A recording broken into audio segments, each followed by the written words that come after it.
This episode of Ridin the Line is brought to you by Specialized. Right now, the Levo lineup is dialed. 3 bikes, 3 different missions. Ross has been on the new Levo R Rally, and that thing is what most riders actually need. Full power, lighter, more agile, and way more fun on everyday trail. The Levo 4 is still the benchmark for power, range, and all-around capability. And then there's the new Levo 4 Evo. It's a straight-up electronic enduro bike, built for when things get steep, fast, and rough, but still climbs like it should. Head over to specialized.com and find your nearest retailer to check them out. All right, let's get to it. Enjoy the podcast.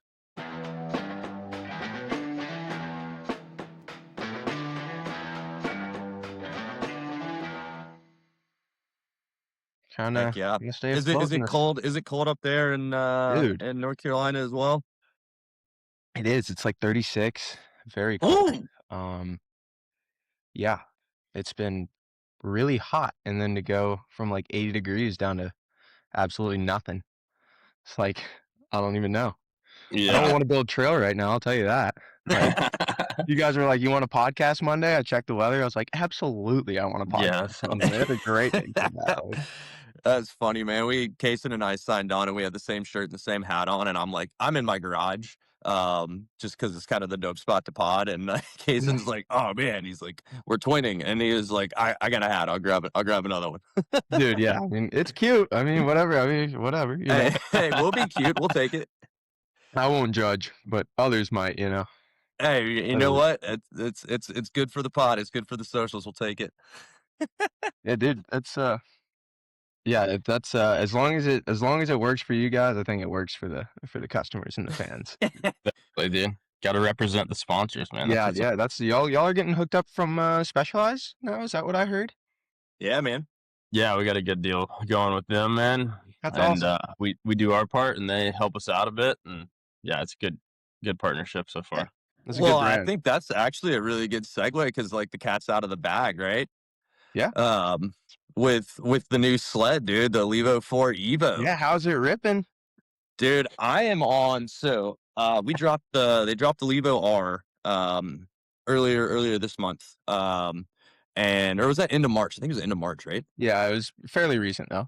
Yeah, and so I saw that bike, and I was like, I love my Evo following because it was like 120, 130, and then this thing's 130, 140, but weighs just a little bit more. And Case and I got the opportunity to go kind of demo them. And like the most boring trail in Atlanta, I went and rode it on and like actually had fun. So I was like, all right, dude, this is the all around trail slayer. I was like, I've got long travel, so let's get this thing and go have some epic adventures on it. So yeah, it is incredibly fun and playful. Kind of now that I'm seeing photos of the Levo R come out, I'm kind of jealous of it. But I'll tell you, on this thing, like I think because I rode the Levo 4 for a bit. And I found like the front end to be really, really heavy.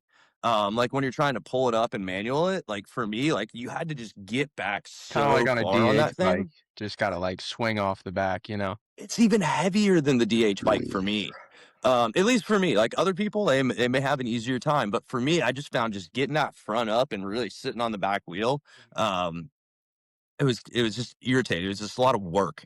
And now when I do it on this thing and I'm on trail, I'm just like, whoop, I just pop it up and I'm right there. And yeah, dude, I love it. That's awesome. I also think that Levo, I think that Levo R has a short rear end. It kind of looks like it does. It's shorter. And then I put two tokens in the rear. So I made it a little more progressive, and then I put that thicker bottom out token in it. And when I did that, I actually switched the rear linkage to the high pivot. And so it now is like straight up. It is a white-tailed deer going through the forest, man. It's just so playful on everything. So yeah, I'm stoked on this thing. I like the shorter travel. I've got the fork dialed in really well. Just added a little bit of rebound to get it to sit up a little higher in the travel. And man, because I was washing the front a bit on it, but now she's getting dialed, and I'm planted and going. Yeah, yeah, that's man. awesome, dude. That's people I don't think understand like what you said about having an e-bike going to the worst trail, most boring, Uh-huh. slowest, flattest, whatever, and being able to take it out there and blast pretty hard on stuff that you wouldn't normally blast. Like you wouldn't be, charging through XC in Georgia. But then it's like now, since e-bikes have become relevant, I get a phone call from MTB Atlanta. And it's like, hey man, we're gonna build a new thing called Flow Country, and we're just gonna make Flow Trail XC, and people are just blasting it on their e-bikes, having a great time. And it's just so cool to see the stoke building in like the flatlands and even like Mm-hmm. up in the mountains for just the different ways you can use an e-bike. I mean, transportation is obviously one, and then you've Yeah. got your trail builders now are using those, and even Surons, which I know not a lot of people are fans of Surons, but it can be used as a tool. And I think if we like stress to the user groups that, respect is the most important thing, and then we can all get along and absolutely keep sending as, different groups, but the same. Yeah. I don't know. Yeah, that's a good point with the flow, like the flow XC. I never really like paid too much attention to what you're talking about, but that's kind of like where everything's going. It's like go to Bentonville, man. Every single trail there is flow XC, like, and they're all made for e-bikes and they're all made for everybody. But it's like this type of trail where no matter if you're a pro level rider or if you're just starting out, you can have fun. And instead of like rolling those doubles, you can double those doubles instead of like Boost. yeah, it's like, there's so many different options, and that's like the perfect point with the Levo R of like allowing you to enjoy trails like that. Ross rides like some of the best trails that are oriented for that Levo R. So, Uh-huh. yeah, I know you've been enjoying that thing. It's a sick bike, dude. I had a lot of fun on it. It's an interesting combination. I know we beat this horse until it died, but with the Levo R. But yeah, it's so fun, man. It was like I was very hesitant. Like honestly, had already had a partnership with Specialized, and when they introduced us to the idea of this bike, I was like, in my back of my mind, I didn't want thing. I was like, "There's no shot this is gonna be a good idea, dude." I'm like, "There's just no way that this short travel full power bike." Because like, I ride a Levo SL, which makes sense to me, you Yeah. know.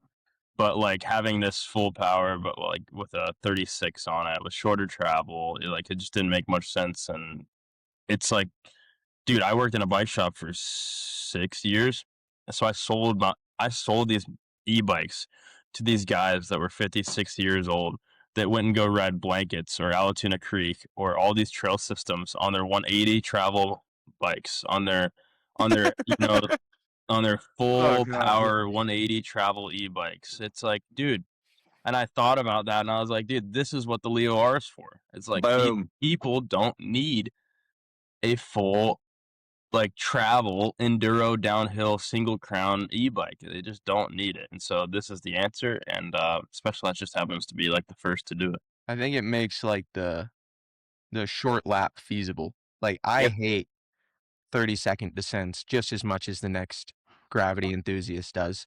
But like when you can say, hey man, it takes you nothing to just lap that out, and then 30 seconds becomes 5 minutes real quick and you're not putting much effort in, I see no problem. But I think that Carter's though, Lake, man.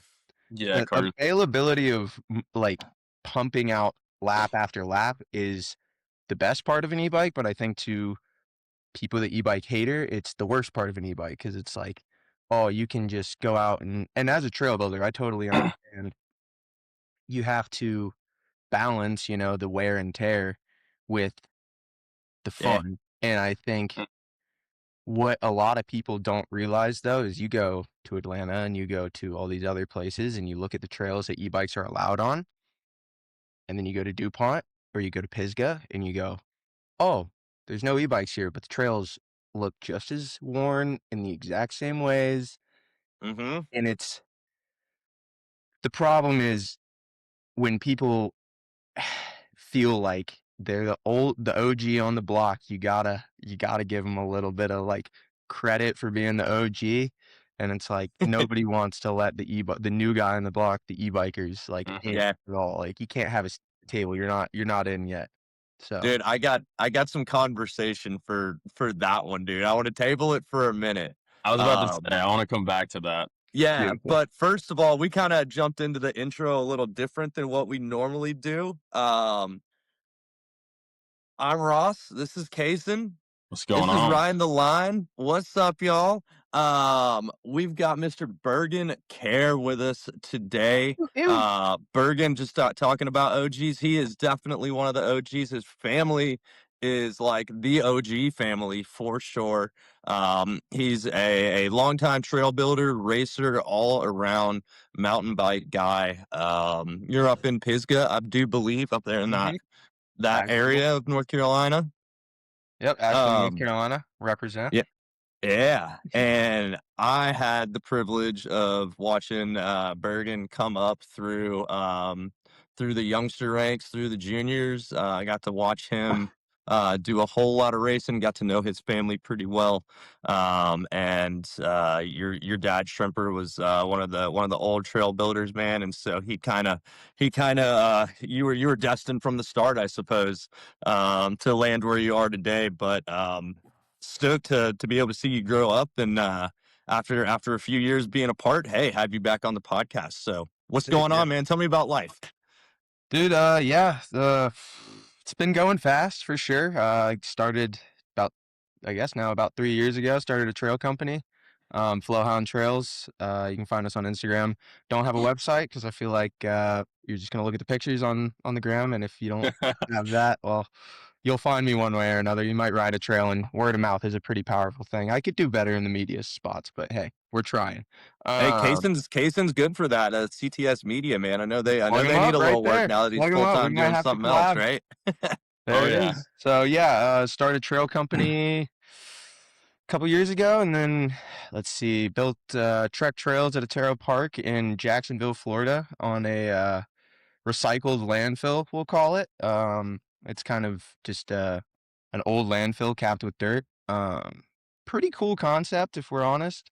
Kind of messy though. And then after that, we just finished up this past summer. We finished up some bike park trails in let's see, Rovaniemi, Finland, and Kitila area, which is Levi Bike Park in Finland as well. So got to do So some. you're just gonna casually drop Finland out there? Yeah, just casually. I guess it's casual that we got to build overseas, but yeah, I guess it feels like to me that well, not finally, because I'm still young, but I feel like I earned a little extra clout in the mountain bike world. I'm like, yes, got to build overseas. Feel pretty cool to be in that group of dudes, because they're, speaking of OGs, like the guys that I worked with overseas and that have worked overseas before me are like absolute legends. Like, I mean, my dad worked overseas when I was in high school. And then, I don't know if any of y'all know Shaggy, Rich Kid. I know Shaggy. Yeah, Mr. Shaggy. He's been overseas. He's always been a big mentor for me. I have nothing bad to say about that man. I'll talk shit with him any day of the week. He's the man. But yeah, it's cool to like be all over the place and learn from all these different builders who have so many different perspectives. Worked with a guy from New Zealand this summer who, I mean, I've never ridden a turn as good as what he could put down. Like every single time, it is the best turn I've ever ridden.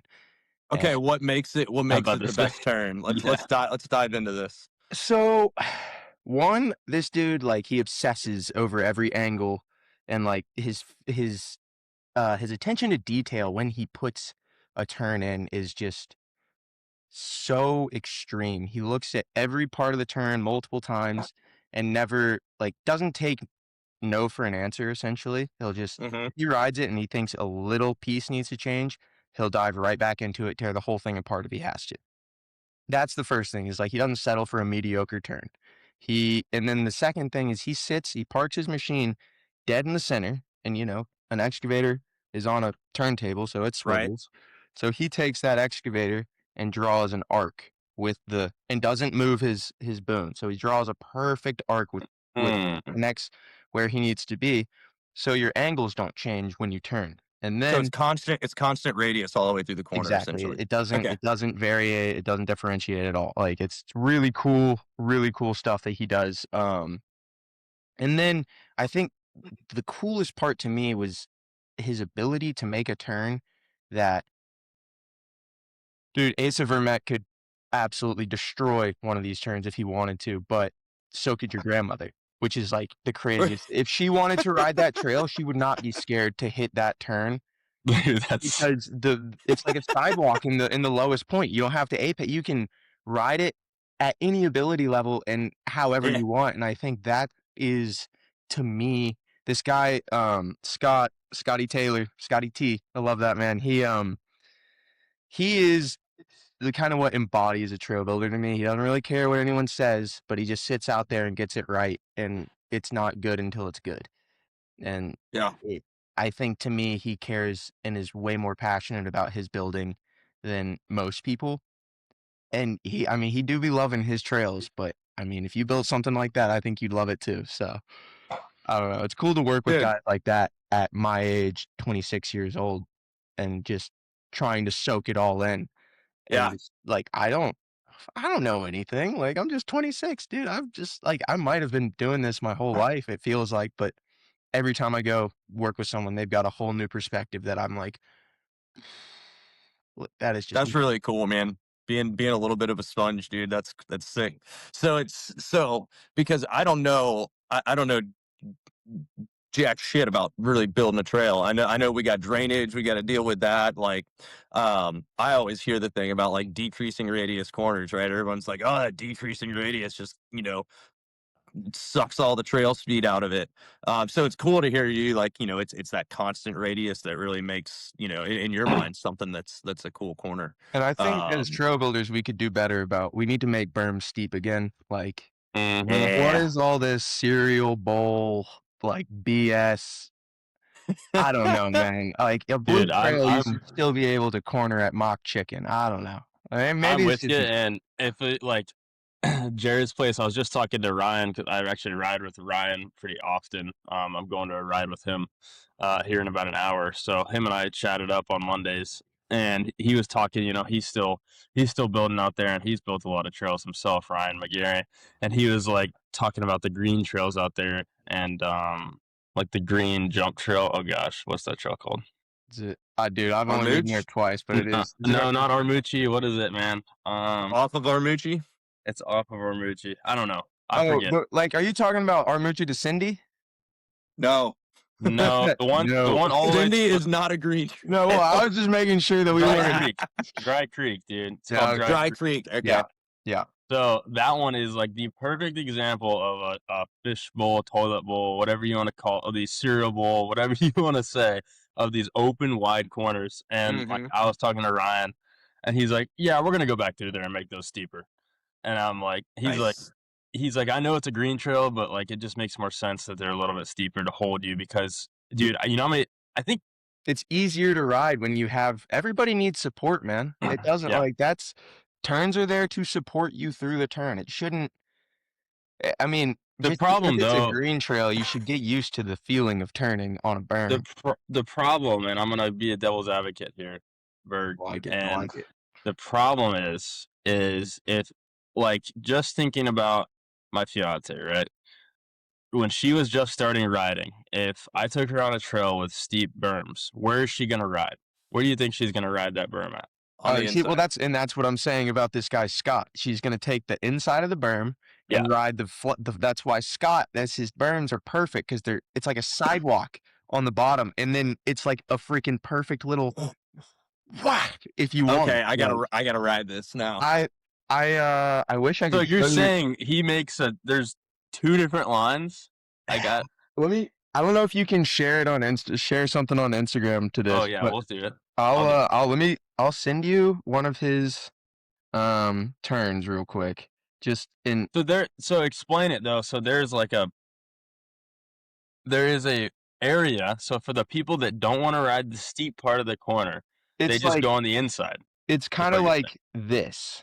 So all the way around, and somehow I don't get it, dude. It's magic. This dude is magic.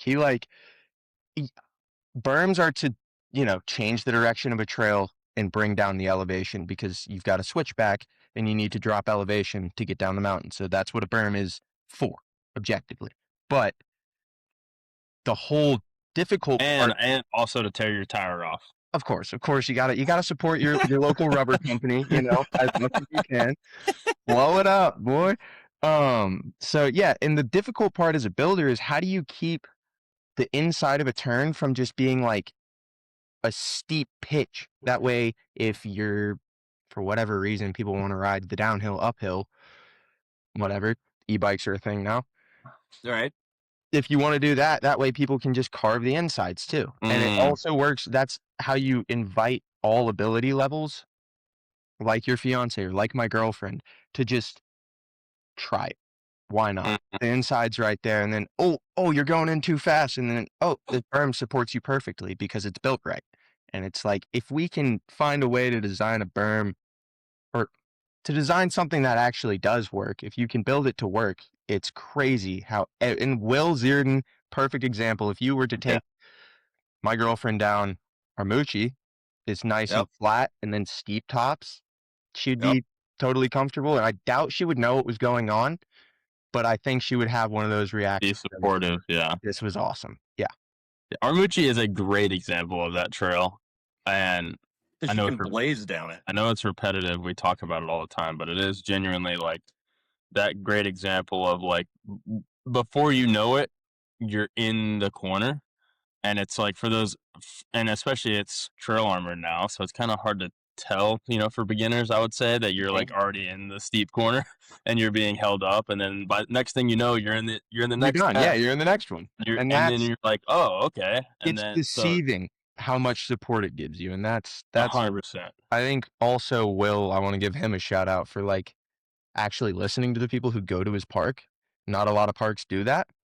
I think like, and Jared too, like, they want people to enjoy their time there, and they truly build to make the most incredible experience for every user group. And I was talking with Jared. It's funny because we were doing that goon off this last weekend, which was an awesome time. If anyone ever considers going, go. It's awesome. We were doing that, and Jared was like, man, I just wanted a place for, he's in his 50s. He wanted a place to ride, and because he still wants to send, but he wanted a place that was like forgiving and also kind of pushed him a little bit. So it's like, all those jumps, you can hit them blind, case them, overshoot them, doesn't matter. You'll be all right. Yeah. Dude, after this little trail building segment talking about corners, man, it made me realize that corners are the jockstrap of trail design. Yeah. Dude, they give you support. Yes. You really got a whole. We're the bra. We're the bra. We can't. Everybody needs some support. Dude. Like, you're right. It's 2026. We gotta be all inclusive. Discriminate. Let's be inclusive. Yeah, absolutely. Yeah, Can't discriminate. You cannot. Yeah. And that's, dude. It all goes into also that makes races better. It makes just everyone more excited to ride their bikes. So before we get off of this topic, because we have a lot to talk about as far as trail building goes, and luckily I'm like keeping an eye on the time. We haven't killed a bunch of time, so we got some more, man. We got some more trail building to talk about. Nice. Which I'm fired up about, because I like to nerd out, because I would love to be that would be when I got to start building at Jared's, man, it was like so cool to me. I got taught by those guys, because I built trails. I built at Pine Mountain. Absolutely with the boys. If the city asked, I did not build at Pine Mountain. Iggy did. You out there at Igor and Lil Kel? Yeah, dude. Yeah, dude. That's where I know is like just bench cutting, taking that pickaxe, and just building some to save you from dying. That's my trail building. It's like just those little. But that's where it all started. That's like people like you, whether other trail builders believe it or not, like, it's how I have a job, is because people got stoked on this little two-wheeled thing. You're like, let's build something, dude. Yeah, like an art form, dude, and you get to do it every day. I mean, and my dad, speaking of like the OG portion, it's like he's telling me stories about like he and his buddies used to like get up in their little white Tacoma, slap a construction light on, drive onto the army base like they were doing maintenance. And this is obviously before. Oh my God, that's funny. Yeah, like a little looser, I would assume. But Yeah, he was like, yeah, we just drive out on the base and like in our little like high vis jackets and hard hats, and then as soon as you get out of the truck, toss all that back in the truck and grab your tools into the woods, boys. We're making a living. Dude. Like, yeah, Oh, and that's that's funny. where mountain biking came from, and it's like it's all a little bit rebellious, and it's like cool to see 100%. now everyone getting a little bit rebellious, but it's like gotta be careful. Dude, that's like all like yeah, there's more eyes now. There's more cameras and everything. That's the that's problem. the man, like double-edged sword. everywhere good that I have ever rode, except for private parks and stuff. Like I could name like Pine Mountain, number 1, right? You got Pine Log, another one, rebellious. Like they just started building. Another one is Ranger Trails. I was gonna say Ranger Camp, dude. Yeah. and you know Yeah. you got Jacob Keller out there, and Slick Missy. You know those guys just like just spending days on end making some of the like. Still to this day, I swear I will claim Ranger Trails are the gnarliest trails in Georgia, hands down. I've I'll never definitely rode agree. anything crazier than like Ball Mountain and Ranger Trails. Those are sick, dude. And just like those rogue, like you're saying, dude, those guys are just like instead, like, dude, to make that decision, especially in this time and everyone's live where everybody's so busy, that instead of going to ride on a Saturday, you're like, for 8 hours, I'm just gonna go dig. I'm gonna go build. Next Saturday, I have something to ride. That decision is really cool, dude. Like It's selfless in my opinion. Like very selfless. I don't come Yeah. home after a week of getting paid to build and go, damn, you know what I want? I want to go build. Like, Yeah. nah, No. dude, I No. want to sip some beers or hang out, like go for a Yeah. ride. Like, I'm all So about shout out the ride no dig lifestyle. 100%. Well, I wanted to transition into your trip overseas, man, and talk about how you got that gig, and what all it entailed. Yeah, talk about that a little bit. Oh God, like I just feel fortunate, I guess, to be there. That's the main. I don't feel like I deserve it. I got a little bit of an imposter syndrome going on. I feel very fortunate to have been given the opportunity. But so Shaggy, who I just mentioned, I don't even necessarily remember exactly how it happened, but I responded to one of his Instagram stories and he was working in Finland or Austria or somewhere cooler than wherever I was. And I was like, wow, that looks awesome. I'd love to do that one day. And he was like, are you at a couple months later he texted me and said, are you serious about that? I was like, yeah, I mean, if you're serious, hell yeah.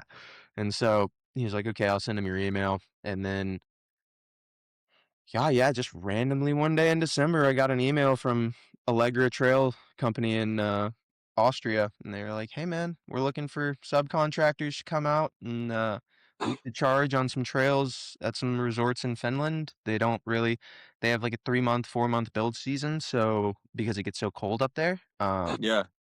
so trail building is very new to places like that. They don't like, especially the sustainability or." I mean, really just any concept that we know is, I wouldn't say like brand new to them, but it's still being perfected. And so what was cool is when they brought me in, a lot of the US guys had been out there before me to Finland. And so they kind of set the groundwork up, but they gave me a few guys to kind of teach up on machines. And what we were there doing is kind of giving these guys tips and tricks and teaching them how to do it efficiently and how to make. I mean, dude, the building in Finland is fucking terrible. It is so hard. Like, there's no dirt. I think I built the only trail that has been built in Finland with dirt. Like, I don't know what happened, but I hit this like gold mine vein and had dirt for weeks, but nobody else. So is it rocks? Like It's talk about glacial the till. terrain. It's like Yeah. Just rocky. dinosaur eggs, like not even usable, just BS dinosaur eggs. So what we would do is picture whatever your dream trail is, you would make kind of a 3D, like a model of it with the rocks, and then you would come in with loaders and just dump dirt Yeah. on top of all of it and then come back with excavators. So it's a lot more lengthy, but the product in a way was kind of cool to have. Like, I mean, you're way up in a scree field on top of a fell, and there's just there are no trees. It's just rock, and it's all you see is this little gold dirt vein with like, little Snaking segments through. of rock work. But it's freaking cool. and the mosquitoes make it terrible, but that's the only bad part. And if that's the So only is bad it part, I'll be there. so is it volcanic? Like, No, or is it? it's just glacial push because it's up in It's the Arctic. glacial push. Yeah, Okay, you're up in the Arctic cool. Circle in Lapland, and so it's literally just like whatever the glacier left behind when it was there. And I Yeah. mean, I was there. What was that? Probably uh May 10th last year, and it was snowing still. Snowed up Mhm. until about June, and then like I mean, there was ice in the rivers until then. It's cold up there, and yeah, those glaciers I guess just melted within the past like 2000 just melted in the past 2,000 years. But like as far as So glaciers it's go, that's so pretty it's recent, you big know. chunky rock. It's like built with cinder blocks almost kind of Yeah, thing. it's Okay. exactly you make what we call a core, like the kind of like an apple core of a roller, and then you just import material on top of that. We use like crushed granite, so it kind of solidifies on top, kind of like just sidewalk basically. And Yeah, you think flow trail is sidewalk, like that stuff is perfect sidewalk. It's dude, that's insane. really cool. Yeah, but yeah, so So is the build season and the ride season like the same? yeah, it's All pretty right, that's much what I figured. you got from like probably they're not quite in their ride season yet. They probably have end of the month they'll start the southern part of the country is probably getting into it, but yeah, they probably have from May until like September at most to ride, and then it's just back to darkness and cold. Like it was That sunlight for sounds great. 24 hours when I My was out seasonal there. depression would not Yeah, I'm do about well to there, say, man, at dude, all. sounds No. great. Dude, I mean, seasonal depression, the opposite is the 24 hours, which is what I got, 24 hours of sun, which is what I got. Yeah. And it was arguably weirder because it was like you wake up just panicked every morning because the sun is out and you're like, Shit, I gotta go. I'm late. I'm Uh, late, dude. and then it's like we went out to the club one night and we was like left at One day. 3:30 in the morning, and I was just like, why is oh yeah, the sun's out. We're just middle of the day rocking like Oh, 3:30 in the morning. Like, and that was another thing that kind of blew my mind is like the culture of alcohol in Europe with bikes is something that I found fascinating because it's not like they all love beer, don't get me wrong, but it wasn't like I feel like a lot of times in America we go on a bike ride just to drink a beer. Yeah. They were just like, nah, if we're gonna have a beer, we're gonna do the cookout and we're gonna get everybody around, and like it's much less of a like I'm a beer enthusiast. It's more I'm a bike enthusiast with a barbecue passion on the side. really? It's like, Right. yeah. So it's like always the barbecue and the sauna, which that's an interesting time. We can get into that if anybody wants, but like, yeah, the Yes. sauna, I would dude. like to hear about this. Oh god. Well, Casey, all right, dude. yes. I'll free. Yes. This is a good story for you. As an American, you'll find this funny. I'm sure like anyone in Finland who hears this is gonna be like, yeah, this is like everyday life. What are you doing? So like we we had a grand opening for a trail system out there, and the boys from the company came, some of the higher ups. It was of course my first year in Finland. So did this grand opening, went for a ride, beers, barbecue, the whole works, and playing some yard games, good times. Some guy comes out and he's like, "Guys, the sauna's almost ready." I'm like, in my head, I already knew kind of where this was about to go. Bunch of dudes hanging out in another country. I was like, yeah, I'm about to be naked in a sauna with 5 other men. Here we go. Oh, yeah, And it was, dude. dude, it was right instant. They're like, okay, everybody's naked. And I'm Dude. like, no way. I was like, all right, can't be the weird American. So it's like No. hanging out in a sauna naked with the coworkers. And I was like, I guess we're in, boys. We are in. Like just sipping beers naked with the fellas. I don't know if anything compares, but it was as uncomfortable as I've ever been. But I was like, what an experience. Like what the hell? Dang, that's crazy, dude. We need to get Did you Jared. have? Go Gotta ahead, get Casey. cultured, dude. I was gonna say we need to get Jared's place some saunas, dude. I feel like they have them and haven't told us about them. That's like, Squilliam's up in there. Oh yeah, Oh, dude. Will was man. the first one to hop in, dude. Yeah. Nah. So was it good conversation in the sauna, or were you just like sitting there twiddling your thumbs listening? Dude, no, like, that's the thing is like it's so normal to anyone in Finland because I mean I think they have more saunas. This could be some BS. I think they have more saunas than they have people. Like that I think that's a stat. I don't know if Right. it's true. All So right. like the sauna culture in Finland is huge. So it's like that to them is like whatever. They've probably been getting in saunas naked their whole lives and like it is nothing. Yeah. And it's just like us as Americans who are just, I'm sure, you over sexualize everything. Like, you know. Yep. Dude, it just made me uncomfortable, all right? Like, Well, yeah, of course it does. Like, we're not used to that, man. yeah, it's And like, I that's what- didn't, There's so many weird, like, culture things that is so different from us. And I think, honestly, yeah, like being, I don't know, being naked, dude. Like, I feel like there's so many countries that it's like normal. normal, like, they're like nude beaches and stuff. And just like, there's stuff like that in the Americans. It's like, dude, you're getting arrested. Dude, if you get naked anywhere, you're getting arrested Cops or on your way. shot. Yeah, Like- and that's like, dude, yeah, all over Europe, you're walking through the street and you look up, someone's sunbathing naked. Like, you look over to the right and there's like the canals where everyone's swimming naked, and it's like, you know, little kids, adults, and it's just like, Yeah. yeah, if you don't make it weird, I'm sure it's not that weird. Like, but No. as an American, dude, it was interesting. And like, Yeah. you can, if the Finns hear this, they can make fun of me all they want, but like, damn it, I did it. So like, Dude, I'm impressed. I mean, that's a hard situation, no pun intended, to be in. I hope not, dude. Oh. But yeah, dude, that was definitely like stepping out of my comfort zone. That whole trip was like out of my comfort zone. You know, you're trying things like reindeer meat. You're like, Okay. like salmon meatloaf. Like, what the hell? Like more like I give it a go. I gave it a go. I gave it all a go. You got to, and it's like I don't know. I would hope that most of the people there, I would assume if they came to the U.S., they'd try some Bush Light and shoot a gun or two. Who knows? Like, Oh yeah, like try a pickled egg. Like, why not? Try a pink egg in a jar at a gas station. Oh yeah. Well, pickled sausage or something. Just or some, something. Some American healthcare even. No. Good luck, dude. You probably have to stay here.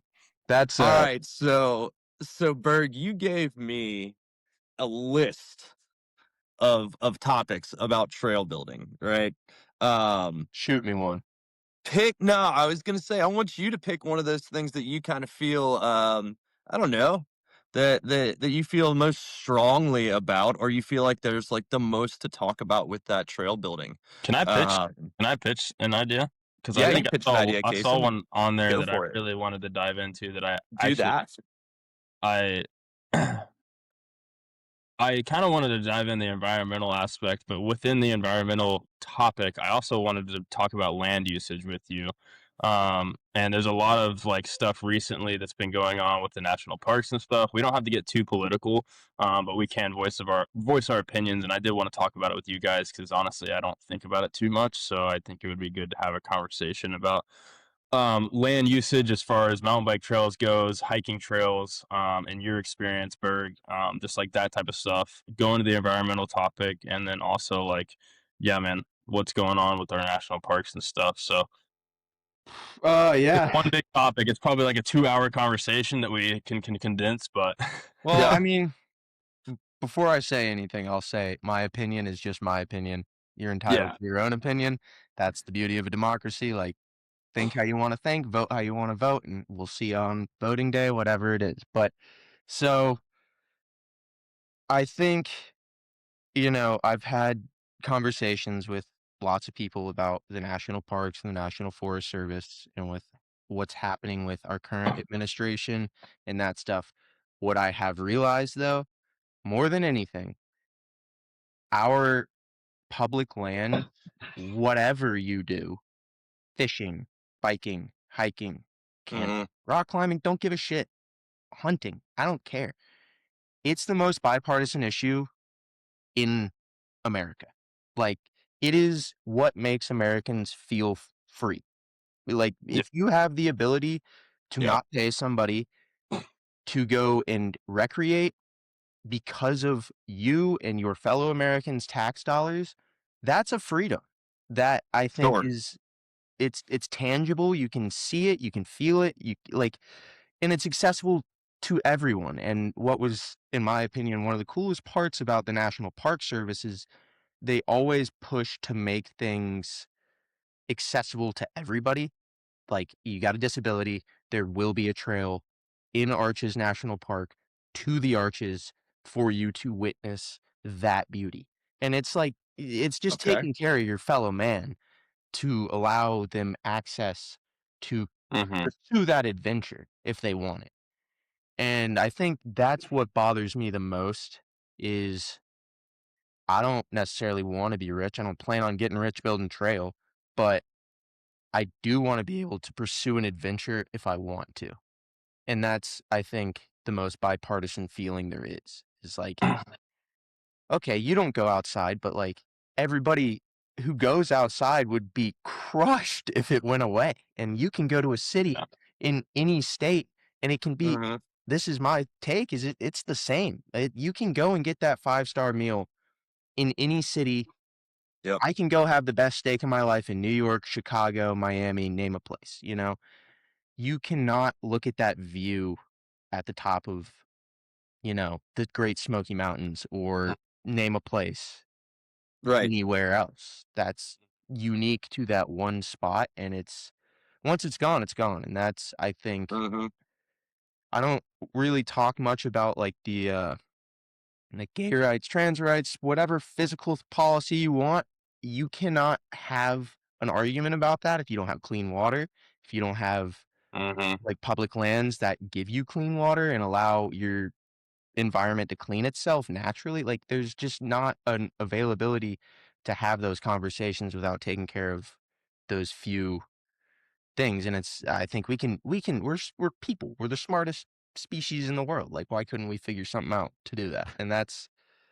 But trail building it's a money-making thing. So, unfortunately, Yeah.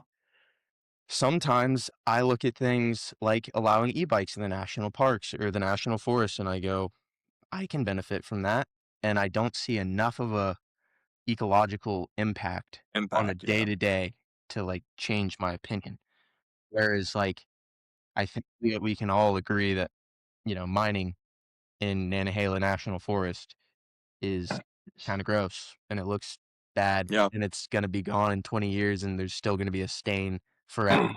And that's Yeah. the kinda like, "Yo, give us these spots, don't touch them. Go touch the other spots that you're allowed to touch, it's fine." Like, that's like, go mine in, I don't know, some farmer who wants to sell you his land in South Dakota, go frack his oil or whatever. That's, like, their choice. I don't think I think voices need to just be heard, and that's kinda where I think people are feeling Well, lost. I think that's a great dude. It doesn't Yeah. matter. That's where I think, dude, it gets so like miscued because you do, especially in realm like when you have so many different political views, right? Like people Sure. vote, have different opinions every which way, but at the end of it, like, dude, I don't care how I voted. I don't care who I voted for. At the end of the day, bro, I ride my mountain bike. I love to go fly fishing. I love to be camping in my van in the woods. Like those Yep. are my core values that as a person, that's what makes me tick, right? And I don't think anybody in the office, doesn't matter who it is going to feel that same way that us three feel about that. They Sure. can't, That's right? if based on just simply, I think, a lack of exposure, and that's Yeah. if I look at my friends in Ross, I don't know. You're, in my opinion, of a generation above mine, like Sure. where I feel your generation has more appreciation for the outdoors than, say, Kason and I's generation. And I don't know. What's your thought on how your generation views the outdoors versus maybe our generation? That's a funny question because a lot of times I feel more like your generation. Right? I'm in this. I'm gonna Back be a and kid forth. forever. Yeah, exactly. No, I, I got when I was a kid, like my grandparents would take me up to Helen.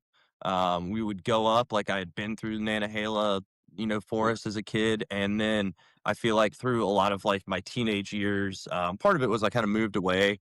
I wasn't. I think in high school, you get cars, you get girls, you get all this other stuff, and it kind of takes you away from that outside a little bit. And now that I've gotten a little older, had kind of got all that stuff figured out, had more time to myself. It's like when I finished college, that's when I found the mountain bike again.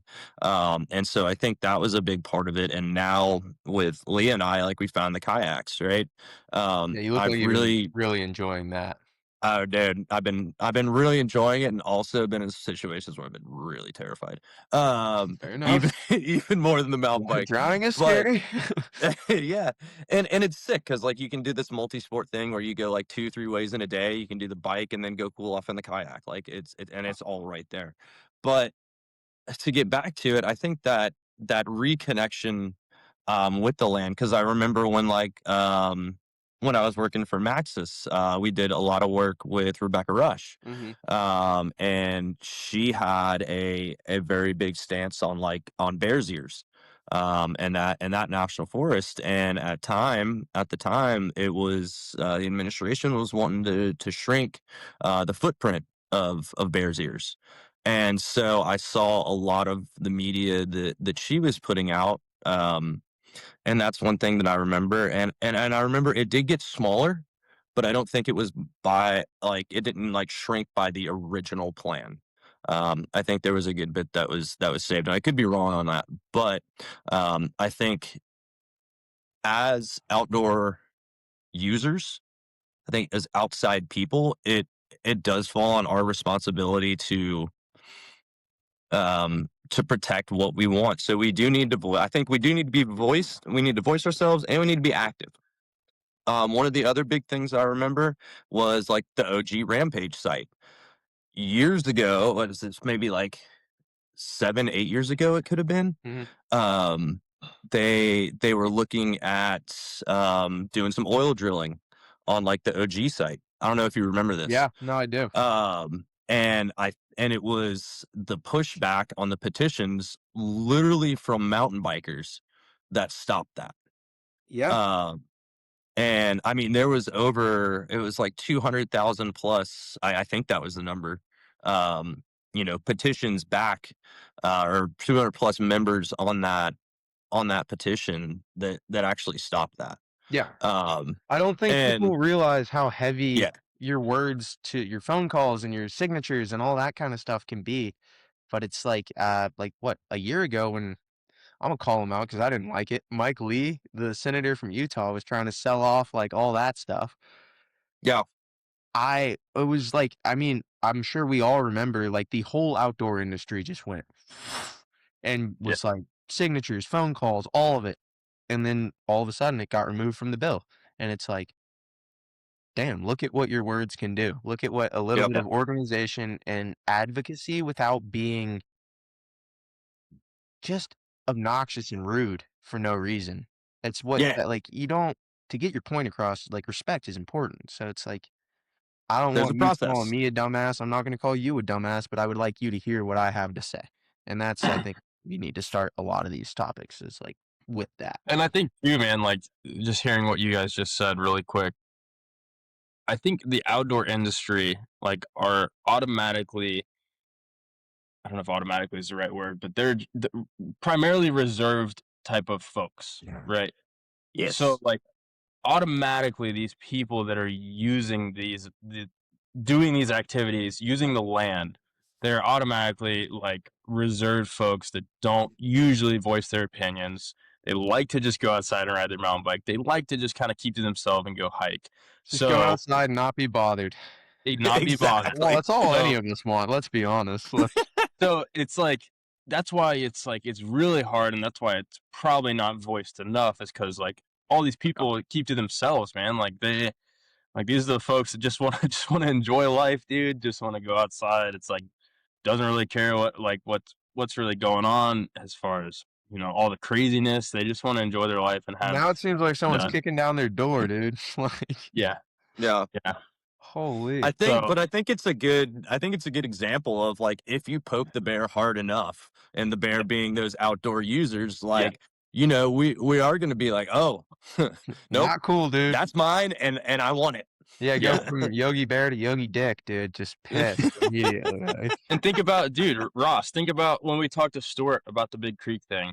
Yeah. Like, and I'll put a stereotype on this even, like that area of Georgia is like a fairly wealthy area, right? These Yeah. people aren't your usual, like, these people probably, have a very good life. They're wealthy in Roswell, for for the most part of that area.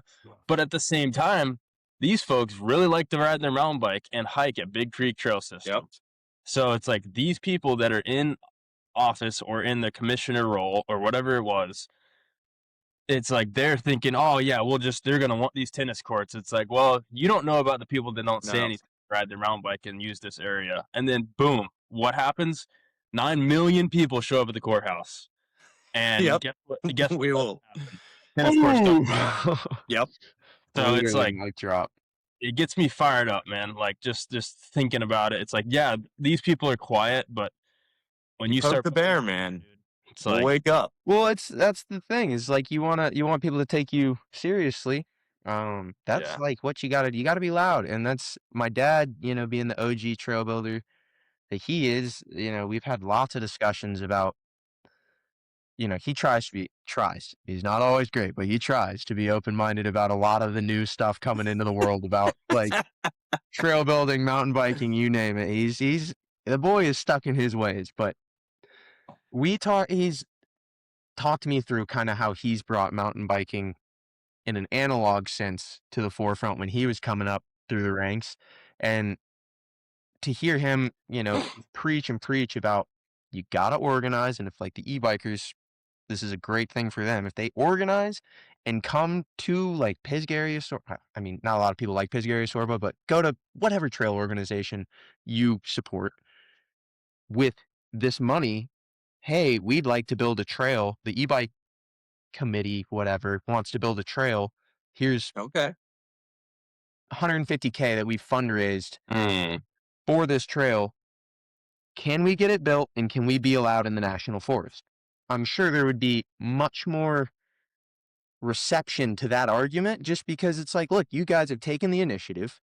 You've raised the money. You understand that trail doesn't just develop. Build itself. It's about 50. I mean, in Pisgah, like it doesn't really change, but it's like, $35,000 to $50,000, like $50,000 to $70,000 a mile. It can be expensive. And it's like, when you realize how much trail costs and the group comes with that, it's like all of a sudden, yeah, people will listen to you because that's what they had to do to sit at that table. That's what they had to do to be invited to that party. Oh. Here you are pulling your weight, showing that you want to be responsible, showing you want to do more for your community. Come on in. That's called providing a solution and not a problem. Exactly. That's I don't know. And a lot of things can be, I think, addressed in that aspect. Is like we've got lots of problems, but everyone wants to sit here and bitch, but nobody wants to come up with a solution. Like I don't want to be that guy, but I really don't understand the problem with the e-bikes. Jason, you just hit what I was going to transition into. So yeah, nobody could convince me that it is a bad thing that people ride e-bikes. You could do anything. I'll play devil's advocate up this time. You could do anything in your power to convince me that having somebody on a bicycle is a bad thing. I would love to hear why having a rider on a bicycle is bad. It's because of access. Straight up. It's not because you don't have access. It's because you have the ability to too much access. It's like why motorcycles are allowed in OHV parks is because, dude, you can go fucking wherever you want on a motorcycle in the woods. Like, as long as it's not like a straight up cliff, and unless Max Beaupre shows us all the time that can be done too. So, like, that's like what the problem as a trail builder. It's like, if I come out and I've just busted my ass to build this trail, and I come out and there's like a little line that just kind of cuts the whole thing, and it's like steep. So I know it's not someone, it's boring too. So I know it's not someone coming down, but it's steep enough that I know someone just on an e-bike just. But I don't. That's what I don't. Okay. Is the ability to ride off trail and just completely undermine whatever established route, that's why people have a problem with it. Okay. Go ahead. My rebuttal to this. Yes. That's not an e-bike problem. That specific situation you're talking about of saying that people ride their e-bikes up that little. Yes, dude, I see 100 of those. I get it. That's a person problem. That's a mountain biker. 100%, but That's that's a like mountain the same biker thing as problem. saying guns But will they kill have the people, access people kill to the people. e-bike to do it. If they're on an acoustic, they're not going to do it. Okay, so if I'm going down a downhill trail on my acoustic bike and I take a left instead of following the trail to the right, it's the same shit, dude. No, but it's It's more a mountain bike problem. It's the ability to okay, so it's already a problem on the downhill, and now we're adding it to the uphill. Does that like we're just compounding the issue if like I'm all dude, trust me, I love getting Cindy, little sneaker lines, skidding down the hill, whatever. But if I'm like a trail boss for I don't know, DuPont, Pisgah, Big Creek, and I've just been like really working on this trail, and then I come and there's like a loamer on the descent, I'm like, damn, they didn't like it. Oh well. And then you go to the climb and there's a fucking straight line up the hill. You're like, damn, why'd I even come out here? That was like, and you typically like, those are the people who you shouldn't feel bad for the trail builder. Like me, I'm getting paid. So like, it's all good. Exactly. Like job security, whatever. But it's your volunteers who spend their like, those people we were just talking about who we praised for going out there and doing it when they could be drinking beers, riding their bikes. That's the people who are just like, damn, dude, you're sucking the fun out of it. And it kind of like, I don't understand it because e-bikes are fucking rad. But maybe I'm too, I don't know, relying on people for the issue, I guess, I think maybe it's like, well, it's the same thing with any argument. 10% of the user group is terrible. Like 10% of downhillers suck. 10% of road bikers suck. 10% of Democrats suck. 10% of Republicans suck. Like name a group, 10% terrible. And those are the ones you read about. It's never like you, who's a good dude, follows most of the rules, has some fun. It's the dude who's on the Suron, brapping it up at the dirt jump spot. Like, yeah, I see that a problem. The whole e-bike thing, I'm really struggle to see why it's difficult because I think the pros way outweigh the cons. I think more people on mountain bikes is better than that little. I agree. In my opinion, I think more people on mountain bikes because the amount of people that are being brought into the sport is what is enough for me to be okay with a sneaker line here or there, in my opinion. It's so many benefits. There's like economic benefits. Like your bike shops are selling product. Your American e-bike companies are selling more bikes. Your trail builders are building more trail. It's a full on like the outdoor industry has trillions of dollars circulating within it. And it's all of these people who know that, but don't want to find a way to just make that money work for everyone. Because it's like, dude, if we can get some sort of tax taken out of that $15,000 that you spent on the e-bike, you not change the price of the e-bike, but like take some of that money that you spent and put it in the local trail fund, because I'm sure Specialized does a oil searching program. So it's like all these big companies have programs. So if you can take that money and pump it into the local trail systems, what is the problem? And shout out to you're getting new stuff. Like I see no issue, but bro, oh my gosh, my mind is going. Shout out to like people like Cam Zink with the census, like what rad trails, and then Santa Cruz also does God, what is it called? Dirt and then Trek does their Trek Trails program. Everybody tries to do. So Ross, holla. We need a Ridin the Line support of some sorts that we can think about to get some funds together and see what we can do for our community. I think get some dirt love out there. Yeah, there we go. I think you can take this platform and see how we can help local trails and trail systems. I think that's a great MTB idea. Atlanta. I mean, I can shout out all the Sorba chapters that you got Sorba Jacksonville. If you're in Jacksonville, go ahead and sign up for a Sorba membership. Especially do your local membership. It's $35. Your fee goes to people like your boy who will come and build you some sweet trail. It goes to your chapter so they can get new tools, so you guys can go volunteer and build more cool shit that I can't build because I'm not allowed to. You guys are the ones who are not on a liability thing, so it's all good. Build your gap jumps, build your booters. The more memberships they have, the more cool stuff they can do, and it's like it's $35, and you're helping your community, yourself, the future babe you're gonna pick up on the trail, like whatever it is. Like, Love it. yeah, Yeah. dude, it Well, could be a and love story, and you don't even know it yet. Like, that's what we talked about with Stuart a little bit because when we had him on, we kind of shouted out like the Rambo membership, man. And I don't know if they've got an uptick off of our gigantic following here on Riding the Line. all 2 million followers. We're too big, dude. We need to size down. Yeah, whoa, it's going to your head, boys. But yeah, I think that's what we want to do, and no, I think that's a good call, Case, and we need to get on some Dirt Love program. I think that's cool. That would be dope. Yeah, we'll Yeah, figure dude. something I out. think we kind of killed the e-bike topic, but I have one more on that. Yeah, I want to hear some more. Yeah. Give me something more to on think that. about while I'm building. Something to rage about while I'm building. So I talked to you're just gonna call an anonymous source. We don't do that. Say name. I'm just kidding. Nope. An anonymous source.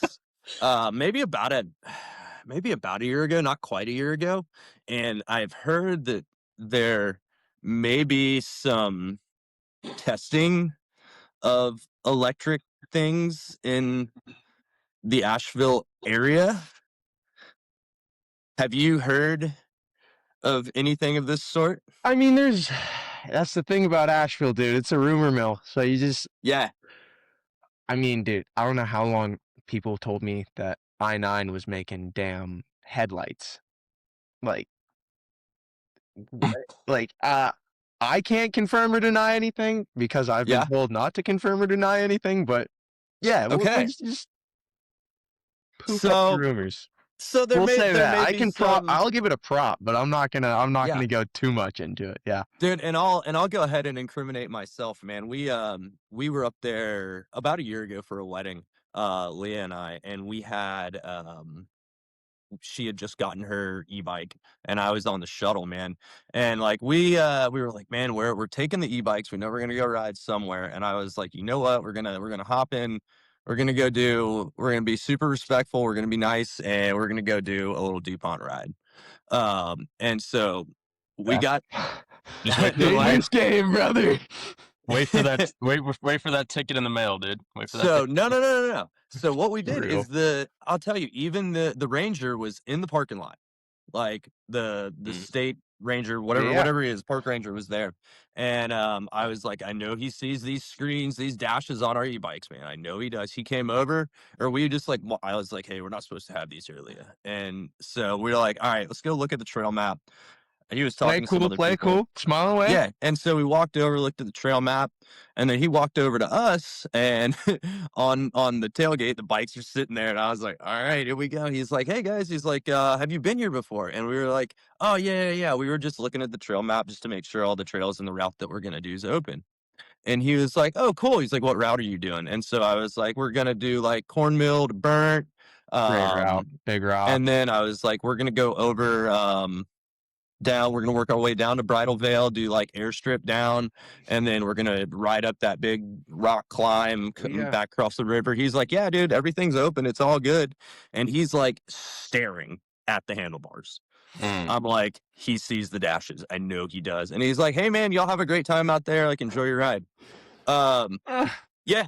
And we went out, we rode, whenever we saw other people, I was just like, just shut the motors off. Like, and then we went out, we did our ride. Leah cleared all of Cornmeal Shoals coming up that granite, on the eve. And she was more stoked than she'd ever been on a mountain bike. That's what it's for, man. It's for creating that moment of stuff and just like, wow, I didn't know I could do that. And yeah, okay, like mechanical advantage. Like, whatever, dude. Like, who cares? Like, and it what boosted you her lift on the confidence. Smith machine, dude. Like, you're not doing real squat. Like, who cares? You're Right. still gonna be jacked and have big legs. Like, who Yeah. cares? Oh my god, dude. Like, Dude, but it took her confidence so high up, and it also increased her stoke. So she's like, "All right, when are we going to go ride the e-bikes again?"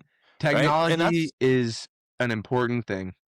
And that's what's sick about Georgia is like we just went and did like Bull and Jake did like a 25-mile loop out there. Like Georgia is pretty much e-bike wide open, which is what is good about living in the States. So we can go up to the mountains, we can get long days on the bikes, and it's super rad. And I know, but we don't have that same tourism. We don't have like it's not as special of a place as Pisgah and DuPont is, which I understand. But at the same time, It's more special in my opinion because your community actually works together to create Stoke. And it's like I've worked for MTB Atlanta and I did the MoFlow knuckle sandwich rebuild most recently. Did the layout for the Pittner Dog Park, which I know wasn't great to begin with, but this is it's the fun. thing about building trails. I forgot you did that, dude. Laying the foundation is like 90% of what I do. And then it's like I turn around and 2 months later, another like Pittner Park, Will, I think, came like 2 weeks later and absolutely dialed it in. And that's like, I don't understand the beef with trail builder to trail builder about, oh, he went and he worked on my trail and that was my trail. Like, shut up, dude. He probably made It's a mistake. everybody's He probably trail. knew something you didn't know. And like, if I'm building a jump trail, I'm calling Will because he's the best jump builder I know. And I'm asking for pointers because it's like, dude, it's an open note test. Like, go get the note. And it's like, Yeah, it's all mountain biking, bro. Same with like Hollywood and Hawkeye. Ethan Quell originally built them. They've been maintained for years by volunteers, and then finally getting Jared or Josh and Will in there, and now they carpeting those things up. Yeah, dude. yeah, It's all progression. It's all good stuff. So it's why all do you? fun to do. I want to go back and why do you say that Georgia is better in that aspect of building the Stoke than Western North Carolina? Because I would say Western North Carolina spends most of its time bitching and moaning about what the group who they don't want in the forest is doing, than actually going out and working. Because we're all on the same team here. It's like I was saying, outdoors is bipartisan. Like, doesn't matter who you are, you want a healthy forest where people have been educated on how to take care of it and not leave their shit behind. Like, you don't want to go pick up after everyone who's in the forest camping. Like, leave no trace is important. And it's like, we spend so much time here in Western North Carolina complaining about the new trail that got built because we didn't like it or because the company was from out of town and we don't like that company. Like, instead small of town vibes. Yeah, and it's just like, what if we all just kept the Stoke rolling and kept the money coming in and the donations and all that? Because we are excited to see more growth in our outdoor economy, our local outdoor economy. Like, we all benefit from that. Me as a trail builder, if you want to move here and buy some land and hire me to build you some trail, awesome. If you want to move here and hire the guy down the street who owns a suspension shop, great. If you want to go buy a set of wheels from I-9, great. Like, you're supporting all of it. All of us. Supporting you it, want to dude. ride your horse in DuPont and go buy a horse from my buddy Wyatt at Dynamite Farms, like, beautiful, dude. We all work together to make the same experience in a different boat, if that's like, so I really, I don't get the ego side of it, man, but that's, I mean, bikes, dude. there's going to be one bad apple in every, so we have plenty of those people down here. Unfortunately, I know some shop owners that I can think of right off the top of my head. But at the same time, they kill it for everybody else. So at the same time, whenever I was down there building, it was not just an overload of like, oh my God, you're ruining this trail. Oh my God. If people didn't like that trail, I found out, but they would come out and say, hey man, I'm not the biggest fan of this trail. What's coming next? It's not like, oh, they would be inquisitive versus this is the only trail you're ever going to build here. Oh, it's like, what's next? How can we make I think right now too in our area, dude, there's this big, like humongous, like Stoke, like you said, that they like people just want more right now, dude. Like Jared's is like still like look at a Saturday at Jared's, bro. dude, Oh my lord. It speaks to the And building and the just entire environment there. It's just like, it's and well done. people are so stoked when new trails are built. The amount, like the traffic at Hawkeye and Hollywood when they got revamped, like when a new trail gets built, when a new trail system, Wilderness Camp up the road from me, dude. Like there's always people. I can go Monday at 11 a.m. and people are riding it, and I mean, it's just like, and they're so simple, dude. and But that's people are even like stoked look to at have new trail. Wildside in Tennessee, same deal. Yeah. Like, Yep. and it's all on the other side of the mountain. Like seriously, like we are on the opposite side of the mountain from all that, and it's like a completely different. Like we're just up in arms. Oh, you have Canuga, go ride Canuga. Well, Canuga costs money. Well, you bought an e-bike, it's expensive. Like I don't see it. Like why can't we all just get along, ride some damn bikes, and then party? Like who cares, man? Party. Like, Yeah. Drink some beer every lap, dude. drink Party a on the beer. trails, If you don't bro. like drinking beer, drink a cola. I don't care, man. Yeah, Like let's dude, just go hang have out, man. fun. Have a good time. That's how I was raised, at least. Like Ross knows. Yep. Like my old man used to like you fall in the rock garden. That's his favorite. Like he's gonna be screaming at you to get. If you stop for a second, he's like, "You gotta go, you gotta go," and that's the whole point, dude. We just gotta get up and go. Like Just gotta go, man. go have some fun. Yeah. Dude, I think that is a solid transition. Looking at the clock as well to talk about your racing career, man. Let's talk about some back in the day. Oh God. Yeah, let's get into it. When did you start downhilling? I was damn. Ross, this is gonna make you feel old, dude. No, it ain't. I was probably, I think I was 13 or 14. So that was 2013. I think I got Yep. my first downhill bike. Kona operator. Shout out to the hub, Sam Solomon and Jordan and John Angermeyer. They all hooked it up in Yeah, man. a sweet deal because I was too poor to afford a bike, so they figured out how I could work for half of it, whatever. And yeah, so that was pretty cool. That was like my first like step into the support of the mountain bike world. So got my first downhill bike and then did a downhill race on that and got fourth, I think. Clancy Lorem was there, Owen Witcher, dude, Josh Rogers, like man, all these names. I'm like, wow, I didn't even remember. Dang, dude, I haven't heard Owen's name in a fat minute. Yeah, Owen. I mean, yeah. I think he just got married or engaged. Like he's doing good. It's man, and that's the other thing is like growing up racing with all these kids. Like it's so cool to watch all the homies just like not be kids anymore. And like I don't talk to them, but it's like hell yeah, dude, good to see you winning out there. Like it's cool to see all your homies just winning. So yeah, raced with them on mom and dad factory for probably 2 years, and then I think it was right around the time I met you, Ross, is when Mandy Lorem was that's when they lived in Rome, Georgia. Her, Clancy, and Aiden, and Kevin. That's like my family. They had been going to beach, and I had become homies with the two boys, Clancy and Aiden, and we riding all the time. And then all of a sudden, Mandy was like, "Hey, I'm starting a team. Do you want to be a part of it?" And I was like, "Well, yeah, that's the dream." Go. Like as a kid, like, yeah, I got my name on the back of the jersey, dude. Holy You kidding me? not a hook it sponsorship, dude. Like, ooh, we are up. Like, I made it, Mom. I made it. dude, yeah, that's it. Like, and so yeah, once that happened, my parents were like, okay, if you're gonna be on this team and we're gonna like drop this money to get you this, I always had to buy my bikes, but the kit, they helped me out with the kit and the race entries until I was 18. So, and I cannot say enough about the support that I got from my parents.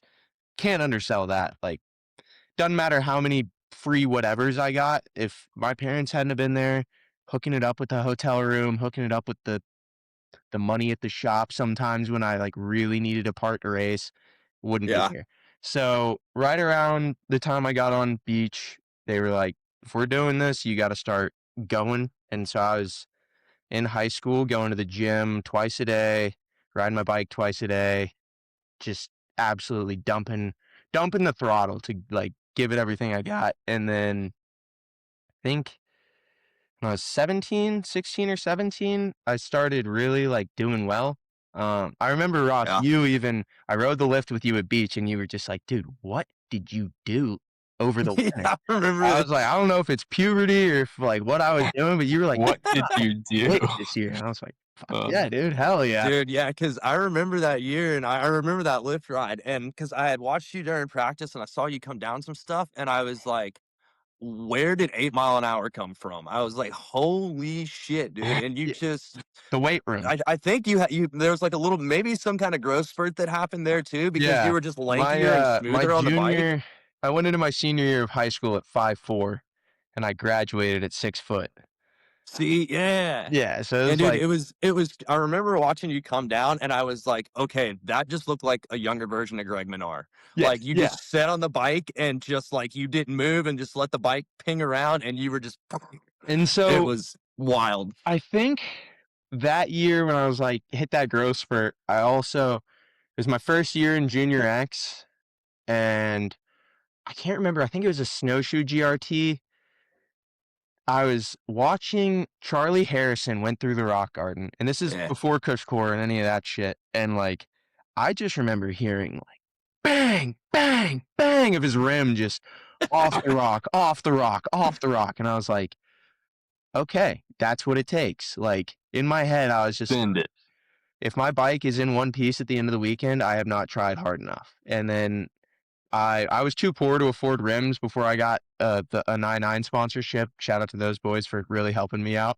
They dude, I mean, I was running 35 PSI because I was so scared to blow up a wheel because I just couldn't afford it and didn't have spares. And I was like, dude, 35 PSI. And I remember snowshoe, one of the races, I doubled into a rock garden and just 35 PSI dented my rim in like that, and it was, you could see I had tubes, so like I had a tube in there and you could see a little hole, and it held all weekend, and I think I wound up winning the race. But like, dude, the shit I used to do as a junior is just doesn't, I would never, the fear aversion is just not what it was like as no. So then yeah, I guess 17 years old, I got a factory deal with Giant for a bit. They were sending me frames. That was probably the biggest moment in my career. Was Dan Ennis, cannot say enough about him. Yep. Always advocated for me, always still does, takes care of me in ways that I don't ever realize. So shout out to him. He did some word magic with a friend of ours at Giant, Drew Dolkin. If he hears this, shout out to you, buddy. You're huge. He like, yeah, literally just kind of, I guess, pitched him my name, and all of a sudden he gave me a call one day and he's like, there'll be a frame showing up at the hub for you. You don't have to pay for it. It's taken care of. The factory team, they want to keep an eye on you, so they're going to send you frames all season. It's like, what? Like, yeah, what, shit, dude? Like, huh? Like, this is, you know, I'm just little kid from Brevard who doesn't even know shit about anything. And yeah, so that came up, and yeah, I got a deal from Olin's that was pretty rad, a deal from I-9, and that was probably like the first year that I was like, whoa, like this is what being an elite rider feels like. Like everything on my bike is dialed, the freaking parts are new, and if I need more, I can call somebody and get more. Like that's awesome. And then dude, that really, if it wasn't for bikes, I don't think I would have gone to college, because it was right around then that I started getting letters from like Lees McRae College, Lindsey Wilson, CMU in Colorado, Fort Lewis. They all, and Brevard, of course, they all started like, that's another thing about racing. It puts your name into a different hat where you can, coaches from all over the country look at that stuff. And I know it's just cycling, but like, I got a scholarship to go to college for riding a fucking bike. Like, did you go to Lee's? Yeah, I went to Lees McRae. Yeah, that's what I thought. Okay. If I didn't have bikes, I don't think I would have gone to school. And it's like, that was like the whole thing when I went to Lees McRae. It was like, damn, I got a whole group of friends already, because everybody who rides bikes is friends with people who ride bikes, unless you're weird, I guess. But unless you're weird, unless you ride drop bars. Yeah. And so, well, even the drop bar homies, I love them all. Like I rode 130 miles from Banner Elk to Brevard in one day. That's just killer. Because the road team told me I was like incapable of doing that kind of thing. And I was like, no, you're going to sit here. I'm going to ride this trainer once a day for 3 months. And then I'm going to get on my bike and I'm going to ride from here to Brevard 130 miles. I think it was 14,000 feet of climbing. And I was just like, one day, it took me 10.5 hours and it sucked, but I did it. And it was like, holy crap. My coach was like, you don't know what you're doing. Don't do it. You're a dumbass. And I was like, I am a dumbass, but I'm like, But I'm going to do it. Yeah. I'm a dumbass that's going to get it done. Coolest thing I've ever done, but dude, you got to earn your respect sometimes. It's like, I'm not going to have a roadie tell me I suck at riding bikes. Like, No. I can do what you do. Trust me. You can't do what I do. Find out. Like, it's like, I don't want there to be any oxygen in the room for that argument. We're putting that. Oh my God, dude. So, and that's what you need out of, like, I was the team captain. So it's like, that's what you want in those moments. I would assume it felt like a leadership move when I was 18, could have been a cocky douche move, but like, it felt like the right thing to do. And my coach really respected it. So it plays out a lot of times to just do the extra thing. But dude, road cyclists can still get out of here. Still not for me, dude. You can keep that. Dude, I went into a roadie phase for quite some time when I worked for the shop, and I was like, I started leading all of our group rides, and I started leading like our fast race group rides, and started doing the 28, 27, 29 mile an hour average rides. Like, and I would do that 2 or 3 times a week, bro. It's like, you talk about the fittest I've ever been, bro. Talking about fitness, son. And then I would commute to work. I did it for like 2 or 3 months every single day for the trek. Like, there was like a trek challenge, and it was 12 miles each way. So that was like 24 miles each day. I think I remember you doing that. Yeah, dude. Yeah, and I was like, dude, I was like big into, like, bro, I was like, every day I was riding my bicycle. And you know, you have a problem when you start thinking about watts and stuff like that. Doesn't really matter. I think about them. Maybe it does. I don't know. Maybe I'm just talking out my ass. Yeah, when I throw the heart rate monitor on, you know it's gonna be legit. Right? Oh, dude. No. I still say I do love doing some cyclocross, leading for a lap and a half, and then just having 5 guys blow by me. And you're just about to puke the whole time. Yeah, exactly. And dude, my favorite road biking moment was I did experience for a second, Ross. 5 guys. Do what? What? That sounded like a sauna experience. Talking about 5 guys right there. I was just all right. Man, you weren't there. Yeah, you weren't there, man. It's all good. But I did the East Atlanta crit. Crit racing the is road crit. Gnarly, and my favorite road bike moment was there's a downhill. You're coming into like the bar area in East Atlanta. Yeah, and it's packed out, I'm sure, with spectators. Downhill right-hander, and you're mock chicken coming down, dude. And this guy just like, he's right in front of me, dude. He just gets stood up, and I'm like, oh, that ain't good, dude. And we're full corner. He gets stood up, and I just see the bike starting to wobble a little bit, and just rides it straight into the aluminum barriers. Boom. Oh my God. I was like, I just looked back, and I was like, bro. Tomahawk my Tuesday favorite road cycling moment ever. Dude, it was brutal. Road crashes are they're gnarly. Like, talk about going to the cheese grater straight up. And then, yeah, I had my roommates when I was in college where one of them was a crit racer. And it's like, dude, he come like fucking Frankenstein. He's so bandaged up sometimes. Like, this road rash is like, had a friend like hit a dog doing 50 down a hill. And like, so you want to talk about like, got lucky he didn't break anything, but that boy was borderline skinned alive by the road. Like, it was horrid. And I don't know, like, the biggest reason I don't ride road bikes is not because I think it's like boring as hell, because it can be pretty fun. Like, go for a nice chill ride on a nice day. It's like, damn, this is relaxing and enjoyable. It's the fact that nobody who drives a car has any damn respect for you. And it's like, I just don't like playing with my life like that. And I know I huck my meat down a trail, but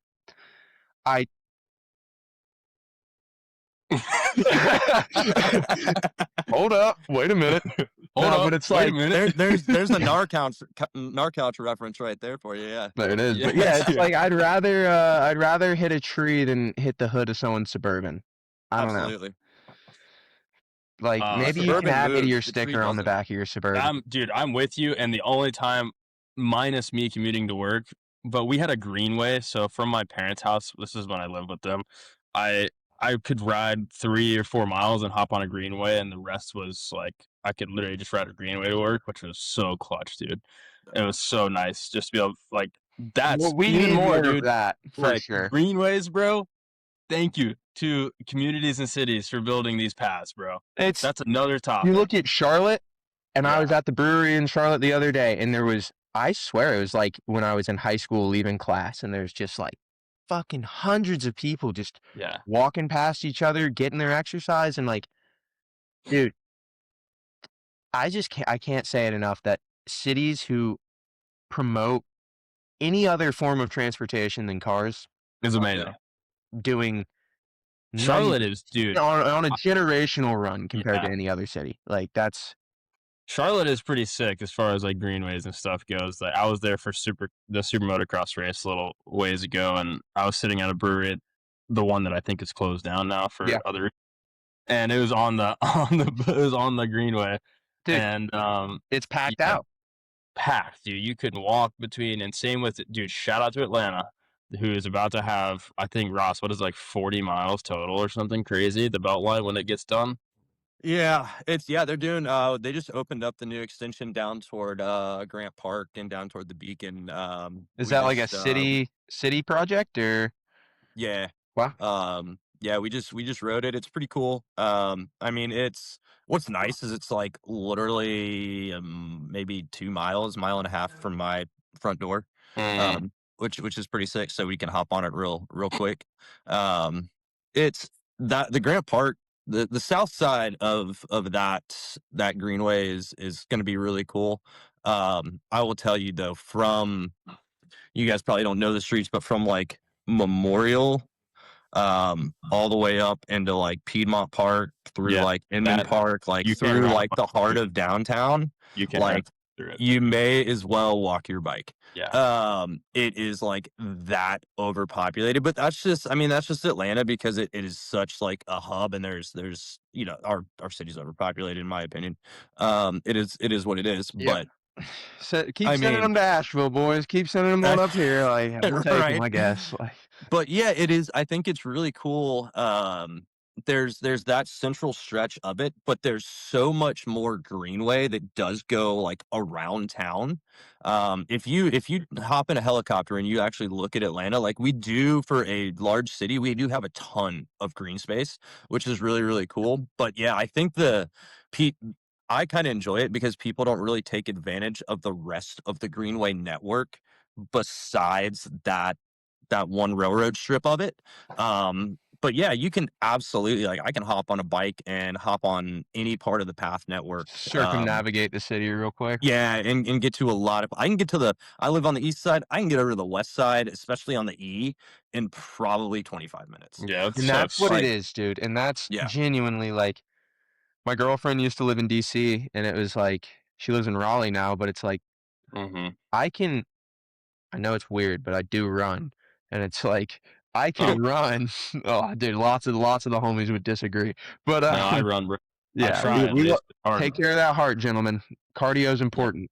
Like Cardio is important. I can run from where she lived, which is a mile and a half from the Capitol. I could run from there to the Capitol about 10 minutes faster than a car, and that's like oh man, it would if people also thought about, man, I might be a little sweaty, but I'll be here 10 minutes sooner. Like those are so many people to just get in the car and just drive 500 feet down the road. It's like, dude, we go to the Atlanta United soccer games or anything that's at the Dome, and they have the bike corral there. And so like we'll ride down there, we'll go to the soccer game, and then we ride back. It's like 20-25 minutes each way. And that's us kind of like just chilling on the sidewalk pace. But it's crazy because I had one of my old neighbors, like their family drove. We walked out of the stadium at the same time, and Leah and I biked home. We beat them home by like half an hour. Wow. God. Yeah. Damn. And I mean, we're only going like 8 miles. Yeah. And but that's the thing I also understand is like people don't want to do it when it's hot, cool. But like there's also this thought that nobody even thinks about is like our entire country was built on how do we sell a car? Like that was Mm-hmm. our biggest industry for a long Sure. time. So we designed cities to like sell cars. Like the more cities we have that you can't walk and you have to drive, the more cars we sell. So the more our economy is supported. And then Yeah. now, unfortunately, in the past however many years, all that shit is not here and it's over there. What now? Now we're just cooked. Like just sitting Yeah. here with nothing going for us in all these cities with their like hands tied. I mean, you go to DC, the metro system's awesome, the bus Oh, system is awesome, and it's like then I come back to Asheville and I feel like I'm judged when I get on the city bus and I'm like, dude, it's public transportation. I'm not poor. I just don't feel like driving my car and spending money on gas. Like whatever it is, and it's like, why not? Like I think it's also like how it's maintained and stuff. Like Ross, would you ever use MARTA, bro? oh, dude, no. yeah, Yeah. see, and that's the other But thing. Me is there's a cities who different take care of their danger public there. transportation. Like, Yeah. Like I don't feel like I getting will stabbed. use. I would.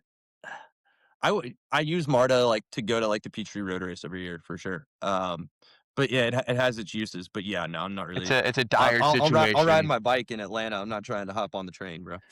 Yeah, no, Right, I'm and good. that's the thing is like cities want all this stuff but won't take any responsibility for maintaining the access. Like, okay, Well, oh, you have a metro system, but it's like, dog, I'm gonna get killed if I get on there. Like, dude, Atlanta's MARTA system is this. you can go There's one here, north or and here. south. There's one east and west. Yeah. Ugh. that is it.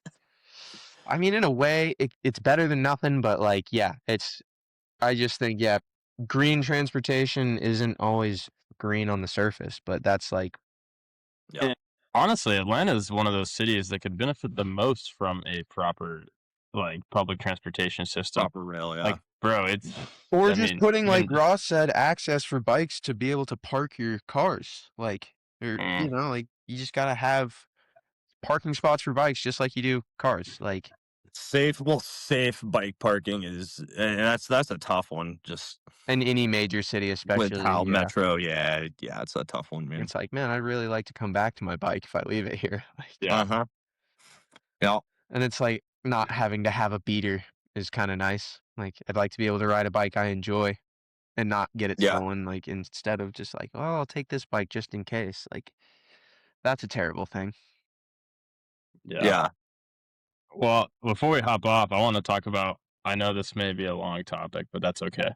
I want to talk about. I know it's been a minute since Hurricane Helene came through North Carolina, but I kind of want to talk about your experience. I'm pretty sure you know my brother that lives there, Zach. Mhm. And so I got to know pretty closely about the whole experience of what he went through and what everybody else went through. It was pretty sad time for the community, man. And so kind of like tell me how that affected you, how you were involved in the community during the time, and then like how long did it take for you and your family and your friends and your brothers and sisters, like Yeah. talk about your Yeah. experience. So I was working in Jacksonville. So I was like reading the news, like, damn, we're about to get slammed with this hurricane. So I went home, like, I think Thursday night, maybe. So Hurricane. you went home, you went to North I went Carolina to go, before the I hurricane. was like, I should probably, like, this seems gnarly. I know how to run a chainsaw. I know how to do a couple of Mm, things. Like, I could be more help than just being in Jacksonville building trail. So, and I just had like a feeling that it was going to be gnarly. So went home, like got a ride with my buddy. Um, so I'm at my house and like, I chose not to bring my car for some reason. I don't know why, but I was just like, my buddy's going up. We'll just link up after the fact, which kind of was a dumb move to not have my car, but it wound up working out. But so I woke up the morning of like Friday. So I got home Thursday night. Friday morning, I woke up was the hurricane. And at the time, I lived on like a little farmhouse on a like 10-acre farm.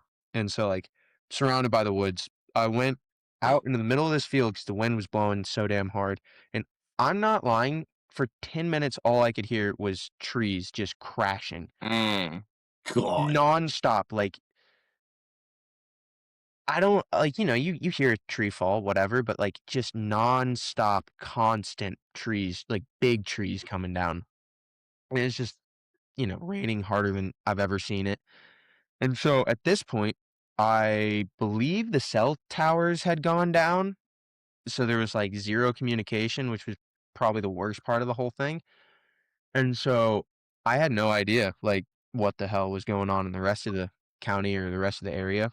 And my buddy, who I had ridden up from Jacksonville with, his parents, the reason he came up is because his parents lived in Lake Lure, Chimney Rock area, which Yeah. got it the worst. And so the next morning, my neighbors had somehow, like a mile up the road, the neighbors had like Starlink and a generator or something like that. So we were able to charge up, kind of like get on the social media, figure out where everyone was. Parents still hadn't heard from them. It was like 2 days. And I was like, damn, that's kind of weird. They live in the middle of nowhere. I hope a tree didn't fall on their house. Like, that sucks. And then just randomly, they showed up in my driveway, and my dad was like, "Yeah, I've been running the chainsaw and cut for about 3 miles." And I was like, "Golly, dude!" Like like literally had 4 chainsaws in the back of my mom's Oh Ford, my god, dude. 6 gallons of fuel, and like, Freaking monster, yeah, he dude. was like, "We're going to war." And I was like, "All right, Dad." So he took me to my buddy's house in Lake Lure, where we just spent the next 2 days cutting, making sure logs were out of people's driveway. It's really just doing the community thing, and then we weren't allowed in, and we still had no real idea what was going on because it was like so focused on helping people get out that we weren't checking the news or any of that. And then we like try and go into Chimney Rock, and we're like not allowed. Like, all right, what the hell? So we like check the news, and it's like, holy, Oh. Chimney Rock doesn't exist anymore. Like, it's gone. And yeah, that was pretty weird feeling to experience. Like, oh damn, like 200 yards that way, there is nothing, and there used to be a lot. Like businesses, houses, name it, it was there, and now it's gone.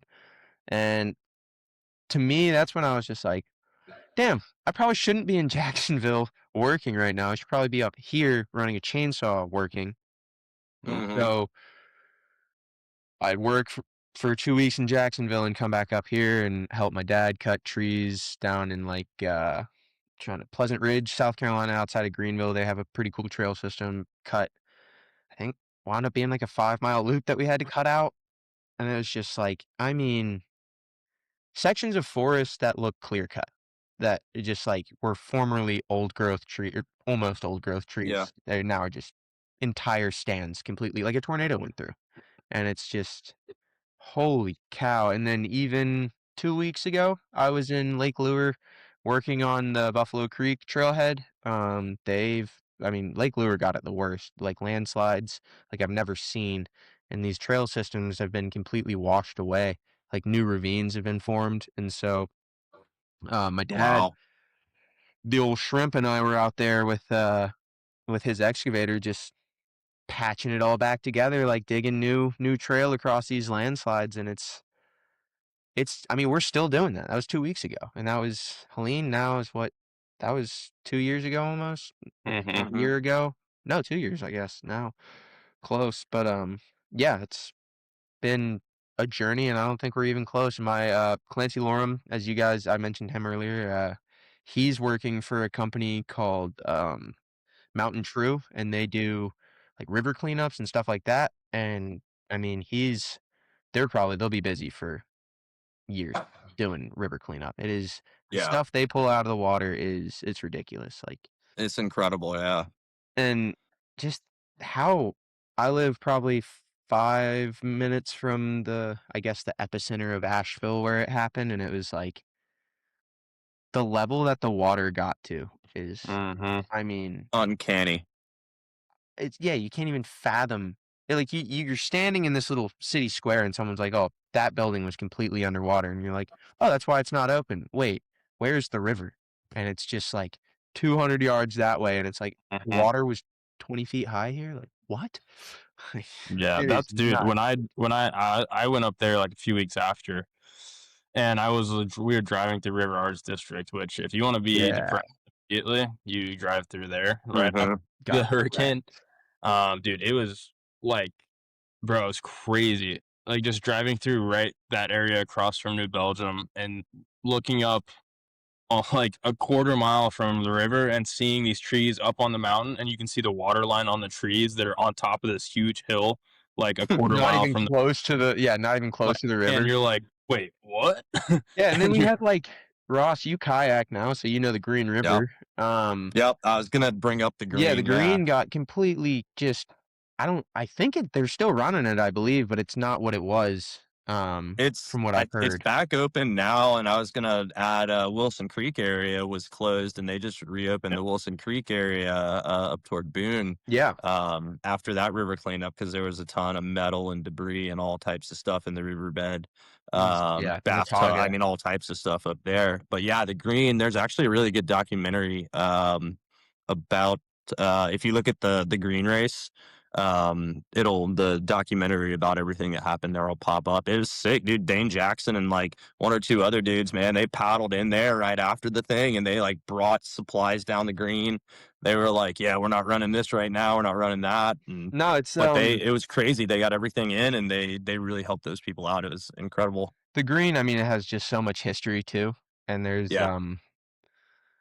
I don't know, man. It's just that race has been just kind of a thing of legends. And I'm not even Yeah. really connected to the whitewater world, but it's just to hear people. I'll go to like California and people are like, oh, I went out to Saluda to run the Green back in Yeah. '98. And I'm like, what? And they're Yeah. like, oh yeah, the Gorilla, dude. And I'm like, I don't paddle and I know what the Gorilla is. Like yeah, the Dude. Narrows, like I know what that is. Like I don't Yep. paddle at all. I'm also not trying to die, so I'm not doing the Narrows. But like you guys can have that. But like the respect that I have come to know just from growing up around it is like, damn, like you tell me you paddled the Narrows, I reach my hand, like shake it up, brother. Like you got it all day. Like Dude, it's mad on my respect. list. It's not. I haven't done it yet, but it's on my list. Dude, that's mad respect. Have When you- you do it, you let me know. I'll buy you a beer. Like I'll holler, dude, Yeah. for sure. Have you been to the Green Race before? Have you I've ever attended been it? God, I was a kid. Like, yeah, I haven't been recently. And I think they're gonna do it. They're planning on doing it this year from what I heard.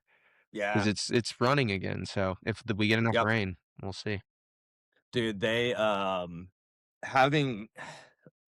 having been to the Green Race pre-Helene, like and seeing Gorilla and seeing, Packed out. go left and die, like seeing all those gnarly rapids, man, like you don't understanding the scale of that, like the boulders and everything in that gorge, like you can't understand it until you've gone and seen it. And then It's to, like, absolutely so sick. see that many people just Going shoved up 4 in that miles little into the woods in that to little go slot witness canyon that this. are just like freaking Yeah. stoked to see people, honest to God, risk their lives. Yep. Like that's what it's all about, man. It's like Rampage, same deal. Like we're here and people will go to the hospital, but that's why they love this sport. And does it That's why make we sense do to it. you? Hell no, but it makes sense to us. So let's rip it. You know what I'm saying? Well, man, I'm glad overall, like, to hear that, you guys, nothing from Helene is a success story. But to hear that you guys got out okay, and to hear your perspective on it, that's some wild stuff, dude. Yeah, it's big tree cleanups, lots of chainsaw time, but it's we're almost done, I hope. Shoulders hope at least. Like I'm tired of Right. chainsaw. No Well, man, chainsaw work in Finland. They don't have trees. or just I'm big looking rocks. forward to it next month, dude. Come on. Dude, right on. Well, hey, if people wanna follow you or wanna follow the company, holler at us with the socials and where people can find your stuff. Obviously, minus the website. We'll do it. Sounds like a plan. Thank you, guys. Oh well, dude. Well, tell us Shout now. 'em out, What's dude. your you want me to stuff? Yeah, shout give it us the out? All shout right, out. it's Yeah, Flowhound Trails absolutely. on Instagram at Flowhound, I believe _trails LLC. It's an outline of a dog. You'll know it when you see it. That's my boy Jim. I'll give him a shout out. The best dog there's ever been. So if you ever come see us on the trail, he'll probably be sitting in my lap while we run the excavator. So Nice. he's the mascot. Yeah, Flowhound Trails. We're all over the place, dude. If you want a trail, let us know. It's Very we'll cool. make it happen. Sick.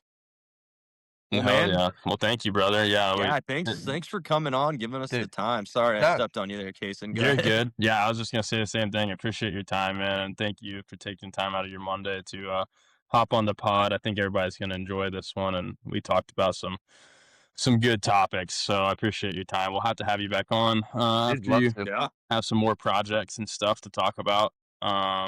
We can dive more into Yeah, I got that. some exciting stuff building. I'd like to talk about it, but right now it's too soon to say what'll happen. I don't want to get anyone excited for something that doesn't happen. So Okay. yeah, maybe Hey, fair next enough. time I'll have some exciting news about some new developments in the southeast. There's Cool. possible Sick. bike park developments. Who knows? That's all I'll say though. Dang, dude. Well, that's cool. There you go. There we go. Bait us, man. We're in. Well, I Yeah. appreciate you guys having me as well. It was a pleasure talking to both of you. And Kaysen, it's been a minute. Ross, it's been a damn minute. Like, Oh yeah. catch some laps sometime, boys. Come We out need to to make it Jared's. happen, dude. We need to all Dude, get let's together. absolutely do Yeah, get it. a little day at Jared's or something. Sounds like a That'll plan. be, yeah, we could definitely use a day at Jared's. I'm down for that. Word. Well, right on, boys. All Take right, care. fellas. Well, it's been a pod for all you guys out there. Catch up with Berg, catch up with Kaysen, catch up with me. Thanks for riding the line. You.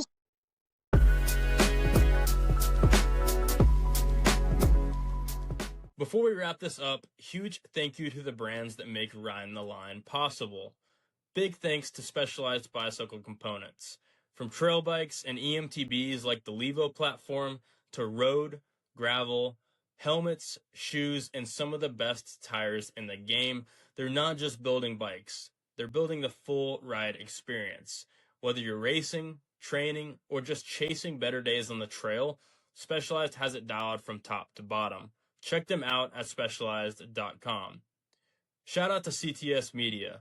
Websites, photography, videography, and marketing strategies for brands that actually want to grow.